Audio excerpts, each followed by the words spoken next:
Okay, we'll go ahead and get started. Before I start, I just want to give you an update. Vaughn underwent surgery yesterday. It was exploratory type of surgery, and it turned out that he got a ACL repair in there, so he'll be out for the year. As an update for you guys, very unfortunate situation for Vaughn, obviously, in our team. We care for him, obviously, like we would any player. We know how much this means to him in terms of playing and being with the team. So we look forward to getting him back, obviously off the field for the rest of the season and his leadership. And we're certainly thinking about him as he recovers here. So with that, I'll turn over to you. Well, you know, listen, you care about every player, right? And it affects you when guys go down. It's the business we're in. It's a physical game, and so and we care for everyone. Certainly, we care for Vaughn in this case, and we'll miss him. But as I said last week when he was out, it's a time and an opportunity for other guys to step up. Have you talked to Vaughn? How's he doing after that was done? Interacted with him after the surgery yesterday via text. It wasn't in person, on the phone verbally, but talked to him before the surgery verbally, but not since. Were you supposed to exploratory surgery just part of just looking at it? Was it scheduled? Yeah, it was scheduled. I'm not going to go into the details, John, with all due respect. So I'll just leave it like I said it. Thanks. Was there? I understand what you're saying, Sean. I just want to follow up to that. I assume he had an MRI after the initial injury or whatever. There was some question as to whether it was a meniscus or whatever. Was that the structure of the ACL? Was that in question the whole time? Yeah, again, just keep it pretty general. Again, out of respect for Vaughn and his situation, it's just he went down there to Texas, had an exploratory surgery. We weren't sure where it was going to go, and it went to that he needed his ACL fixed. So. Had it prepared? Yes. Does he need further surgery or not? Is the ACL the extent of what the damage was discovered? Yeah, I'm not going any further. So. Sean, I know it's early, but Yeah. what is the timetable for when he might come back? Yeah, I'm not going to. So I hope you guys respect where I'm coming from. Let's talk about, the team, the guys moving forward, the Jets. I'll be happy to answer any of those questions. Can you give us injury updates on the guys that are injured? Yeah, so who do you have in mind? Well, Deion first of all. Deion, yeah, he'll be out there a little bit today. He'll be limited today. Who else? Similar, yeah. Quez will be out there, limited. I think Reggie will not practice today. I think that's what Jordan Phillips will not practice, and then Milano is day to day. Phillips' Shoulder, and it's not practice. Yeah. Did you say Milano is day-to-day? Day to day. Yeah. What does he have? He's got a leg, knee type deal there. So. What is the news also not practicing? Correct. I'm sorry. On that? Yeah. I just want to make sure we're going to be updated. What are the New England game performance of that defensive front, your defensive front, without Vaughn, say to you about, what life is going to be without him and what it can be? Yeah, I mean, we've got guys that were brought here for a reason, and like I said, I thought they did a good job in the game the other night, the work continues for all of us, and those guys as well. It's a great opportunity for them.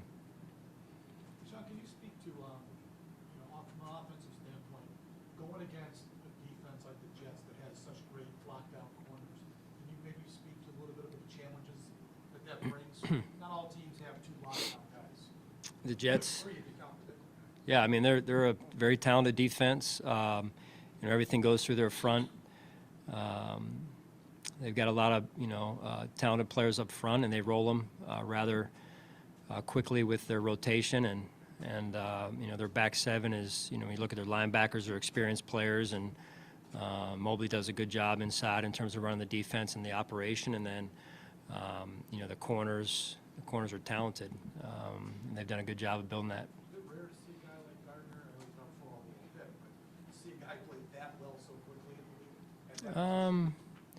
I mean, it's rare when you're a rookie and you play well at any position rather quickly in the league. He's as advertised, right? I mean, he's high pick in the draft a year ago, and he's off to a great start. Sean, your team ran the table the last two seasons after a real tough loss. Do you see the same thing coming together maybe with this team? They won 3 in a row. Yeah, I know it's one game at a time, but Yeah, one game at a time. Yeah, it's just important that we do that. I mean, that's we got to stay in our process and focus on this game. I mean, this is a team that beat us, and it was pretty convincing in how they beat us. And so it's a division game, and we got to be ready to go.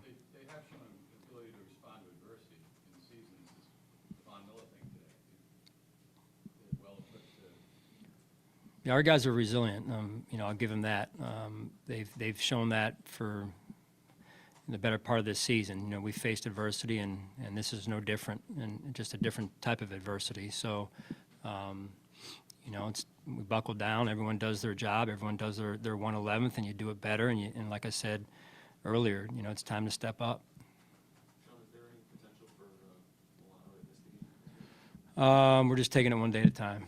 So we'll see. Sean, what did you learn or appreciate about the Jets and coaching against them during this season? Well, a little bit of what I said. I mean, they play hard. I think Coach Seiler has done a really good job. Coach LaFleur as well. They're well coached on special teams. You know, I just think across the board they're well coached. They've got a talented football team. They play hard. I think all those things really stand out when you watch the film. Sean, when, you know, with Mike White in there, I mean, it seems like the ball's coming out quicker or whatever. Are they tougher to defend with him in? What's the difference you see? Excuse me. Well, I think he's a good player. He can make throws. You know, he's had success in this league in the small amount of starts that he's had. I think in the last 2 games they're close to or exceeding 900 yards of offense. I mean, that's impressive in and of itself. They got a lot of weapons on the offense. They're deep in the wide receiving group, and they just roll them all. I mean, they roll them. So their tight ends are active in the run and pass game, and so are their backs. So they've got a very good screen game. So they're rolling on offense as well. Sean, Jim, last week, obviously, kind of split the reps with Devin for the first time. How did that happen? How did he warrant that type of playing time? I just think it was a good role by in terms of the substitution pattern by Coach Skipper and Coach Dorsey, and just kind of feeling the game there more than anything. And it's not any less confidence in motor, but just, you know, putting good football players on the field. That was obviously a step forward for him. It looks like he's starting to become more decisive, a little more confident in what he's doing. Are you seeing that even in practice? Kind of give me an update on Chase Cook. Yeah, I think he's again, he continues to grow. He continues to improve every week via his practice and then in the game as well. And sometimes it's just opportunities, and sometimes you get more, and sometimes you don't get quite as many. And then when you're feeling, you know, that when you're in the flow, especially as a running back in this case, sometimes that happens where you get going and you get more touches. Sean, on Monday, Ken Dorsey was asked about 19 Hines and the challenge of getting up to speed quickly after coming to a new team via trade. You've had to incorporate new pieces into the lineup rather quickly this season. A.J. Klein, John Brown, among them. And obviously, those guys have some familiarity based on their time here, but what is the challenge when you have to so quickly get guys ready to step in and play meaningful snaps? Yeah, it's a balance. I mean, you want to get them up to speed. Guys that have been here or haven't been here, you want to get them up to speed as quickly as possible, but you also have to safeguard against a little bit of, hey, you know, they look good, but maybe they're not totally in physical shape yet. That's one piece for guys that haven't been playing maybe, and then the other piece is the mental piece of can they execute the defense or the offense in this case, or special teams. Because things come up on the field, you know, kind of rules of engagement that if they haven't been in the system for enough time, they hesitate, and when you hesitate, it's not a good thing. And then in regards to Naheem, I guess in specific, now that he's been here a month and has finally gotten some time to practice, how far along is he in that process? I feel like he's in a pretty good spot. I really do. You know, the coaches have done a good job along with Naheem of working at it and getting himself going, and I feel like he's in a pretty good spot, and you know, we'll see where it goes moving forward. Sean, where are things right now from your perspective with the second quarterbacks, Xavier, Dane, and Kyer? Yeah, I mean, we're looking at all those guys, and I think all 3 of those guys bring value to our team. And we'll just see how it goes this week.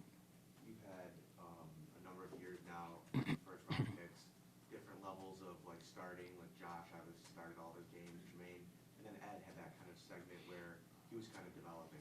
What's your message to Kyer during this as he kind of battles for, game day reps? Yeah, control what you can control, and when you're given an opportunity, you make the most of it.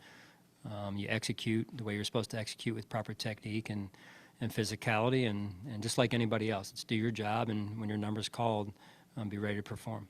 Sean, is it tough to keep a guy like that mentally strong? He doesn't have a past resume of success to draw upon, or a comfort in the league, being a guy who's just in the first year of his career?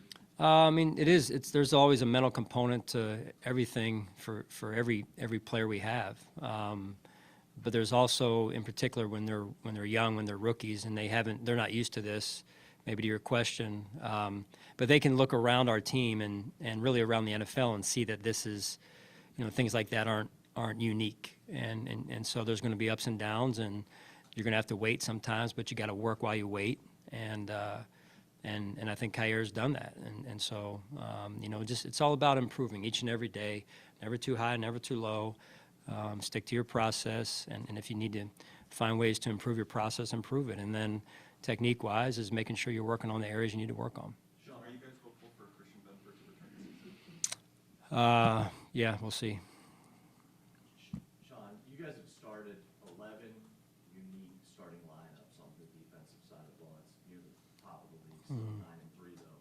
What's that say about the development you guys continue to do with the backups throughout the season? Yeah, I think the defense led by Leslie and the staff have done a great job.